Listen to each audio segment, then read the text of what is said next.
Hey guys, welcome back to the channel. It's TheSketchMonkey here, and today is a bit of a special one because BMW has just released the BMW iX, and to me it is the most confusing BMW I've ever seen in my life. But before we jump in and talk about the design, there are some few specs and text that I want to talk about and cover in this video. So let's start with that and then talk about the design of this thing. So the iX is powered by two electric motors, which brings the power output to around 500 horsepower or 375 kilowatts. This gives the SUV, or whatever you want to call this thing, a 0 to 60 time in just under 5 seconds. It's pretty standard in terms of electric vehicles, and some might even call it slow. The power comes from a 100 kilowatt battery pack, giving the iX a range of up to 300 miles. However, these numbers are not official yet because the final production model has not yet been tested properly. What's really impressive though is the recharging capabilities of the iX. This is to me more important than pushing the range, because if I get stranded somewhere, I really want to charge it fast and get home the last few miles instead of having a 500 mile range, but that's just me. You have the DC fast charging that should recharge up to 70% of the battery capacity in 40 minutes, which is normal. And it also makes that a quick 10-minute charge should add about 75 miles of range, enough to get you where you need to go in most cases. So when will we see this iX on the roads? BMW says that production should begin in the second half of 2021, and the market launch is scheduled for the end of 2021. So I would say seeing it in the roads will probably happen early 2022. Now, in terms of the exterior dimensions, this is where it gets a bit quirky. The iX is just as long as the X5, just as high as the X6, and has the same kind of wheel dimensions as the X7. The idea with the design here is, according to BMW, to express a futuristic form of driving pleasure. Now, I thought the grille looked horrible on the M4, and I really struggled to justify it on the M3 in a previous video I made a while back, but BMW seems to not give a crap about the aesthetics anymore, which shows in the iX. The grille itself incorporates sensors, a camera, and radar technology for the driver assist systems.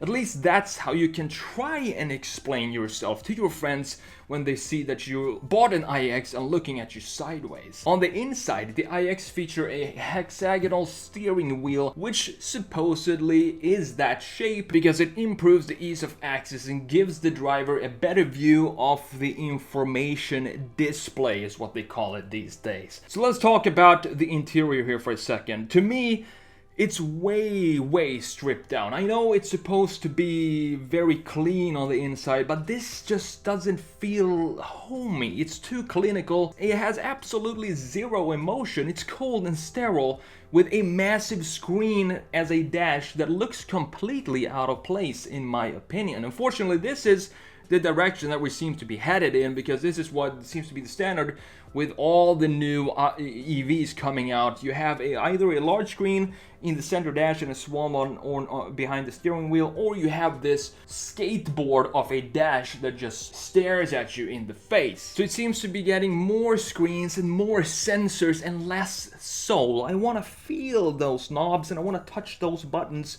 and feel things actually happening when I'm changing something. I think that's an era that we're starting to see being phased out for more tactile, you know, a little blip when you hit a display, or you feel some little vibration when you're doing this.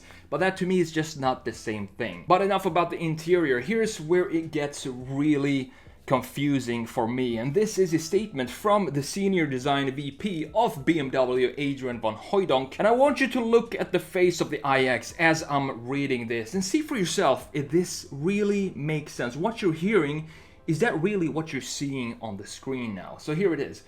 The BMW iX shows how we can give new technologies a very modern and emotional design. The car is technologically complex, but it feels very clear and uncomplicated.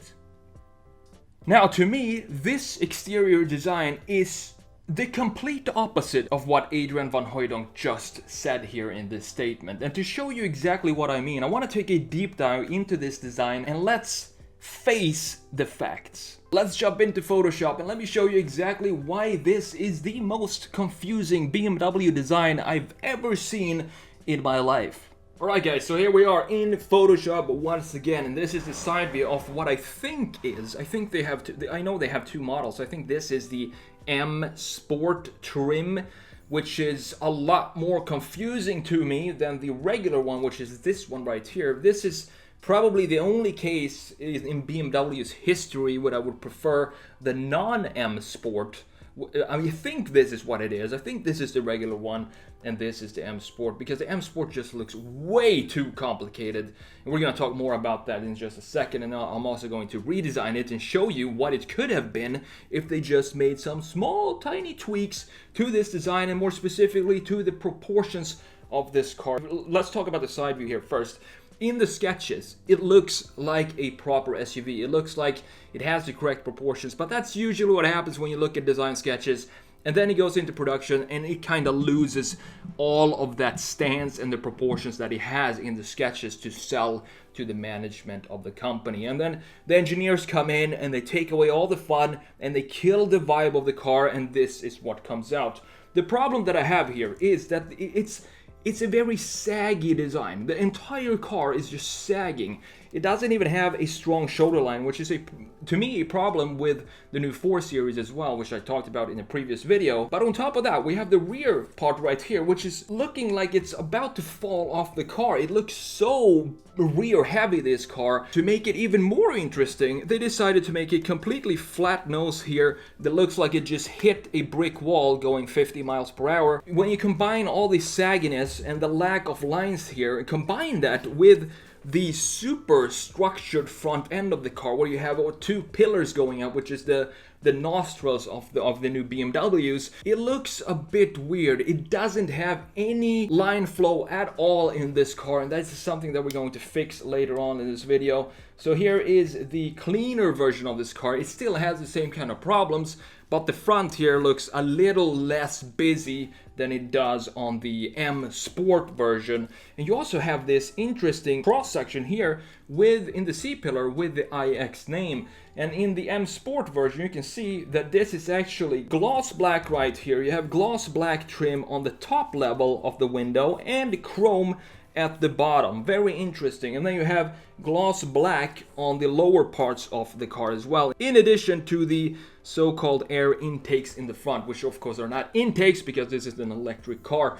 But gloss black wheels and in combination with chrome pieces, and yet they call this a very simple and emotional design. Now, to me, when you talk about emotional design in car design, that means that you need to be able to see that you actually has a human touch in the design. It needs to be fluent, and you need to have line flow in the design. And the iX, to me, compared to what I think is emotional design, it looks like someone had a lot of fun in like AutoCAD or something like that, and just play around with some different volumes and shapes, and then just slammed everything together and it became the iX. It doesn't have any line flow, and this is, as I said, something that I want to fix in the redesign, because it's really simple. The line flow pieces are already there in the car. I'm going to show you this in just a second here.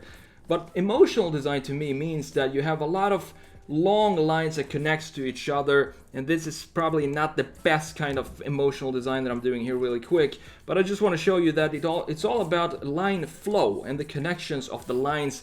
And if you design a car with emotion, it means that you need to have long strokes, and the bottom and the top of the car should have some connection to each other. And of course, you also have to have some correct proportions to make it look right. And this, to me, is something that the iX is completely lacking. It looks like definitely it was designed by a computer that doesn't have that human touch that I'm looking for in car design, and no line flow whatsoever. And this to me is the weirdest angle of the iX, because there is so much going on here, both proportionally and graphically, that I get so confused and then you have nothing going on in the rest of the car. This is the same problem that I think they had with the 4 Series, specifically the M435 or M445, the blue color with the sport package, is the same problem. You have too much structure in the front, a lot going on here graphically, a lot of lines just intersecting into one another. You have a sharp corner here,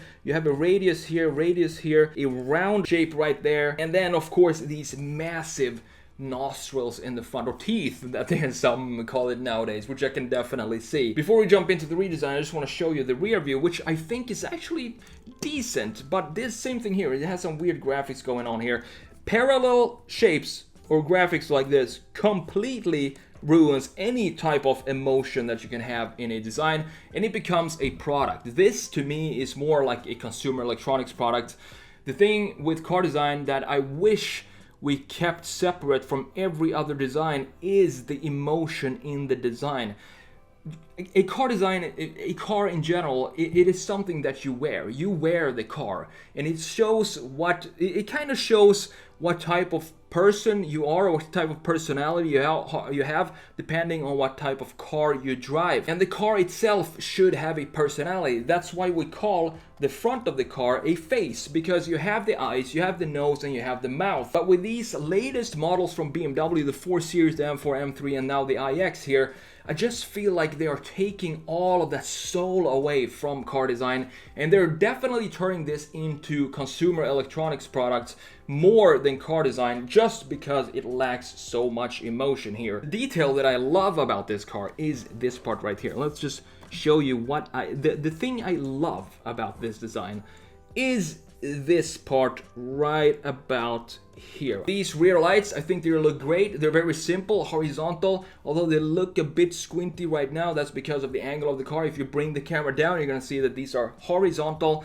which looks fantastic. But of course, they don't go with the rest of the design of this car, because here we have some weird graphics going on down here, and we have some weird squarish fenders right here that goes all the way up to non-existent shoulder line. And then on top of that, we are lacking the shoulder line itself, which creates a very soft, unstructured feeling in the middle of the car, the area where it's supposed to be super tight, connecting the front and the rear. There is a lot lacking here, which I'm going to change right now in the redesign. So with that said, I'm going to take this view right here, redesign this, and just show you the small changes that needs to be done to this car and what potential this car has by just tweaking it a little bit. And then I'm going to come back, show you the before and after, and talk about the changes that were done.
Alright, so here we are. This is my redesign of the BMW iX, and I think it has so much potential to become something cool like this. You just have to get the proportions right, and they say themselves that they want to create a simple design. So what I did, completely simplify the front end of this car, make it a little more round, have some shape to it, not be a tall wall, a flat face with two big holes in it. I want to have some shape in the front end, some curvature in the front, and also remove these weird intakes that we have here in gloss black. Just make it a huge panel if you want to do that. If you want to keep it simple, this is what you do. And just look at what difference the shoulder line makes to this car going before and after. The shoulder line just makes the connection between the front end and the rear end. It solidifies that connection, and it adds a ton of structure to the overall shape of the car. Another thing I did was to work on the rear end here. It's too saggy. It goes down here somewhere and then it goes in like this.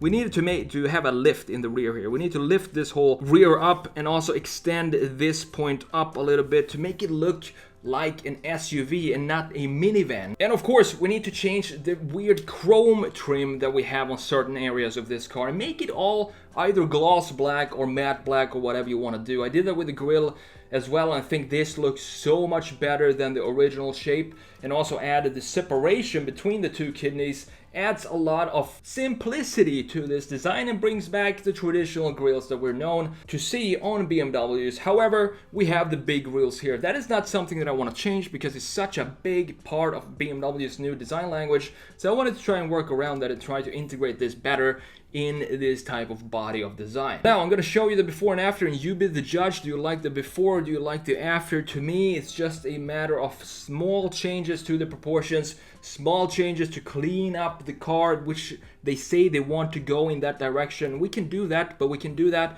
without losing the emotion, the soul of the car. And I think that's what we did right here. Thank you so much for watching. I'm the TheSketchMonkey. Take care, and I will see you in the next video.